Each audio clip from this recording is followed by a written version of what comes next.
Murid-murid, ingatlah, ilmu yang tinggi mesti disertai dengan adab yang baik. Alah, yang penting dapat markah tinggi. Fikri, soalan 3 buat macam mana? Soalan mudah pun tak tahu. Jawablah sendiri.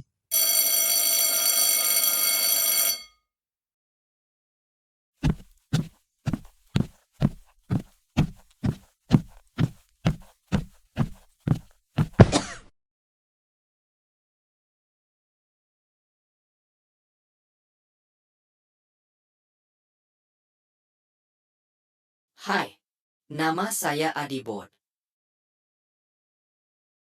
Kau ni apa? Aku Adiwira RPM.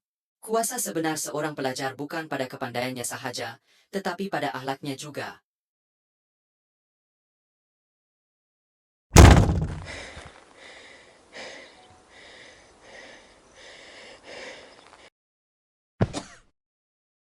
Hah?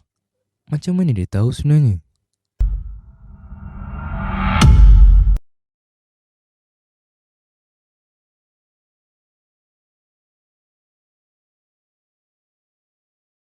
Fikri, soalan 3 saya tak faham lagi dah. Okeylah, saya tolong.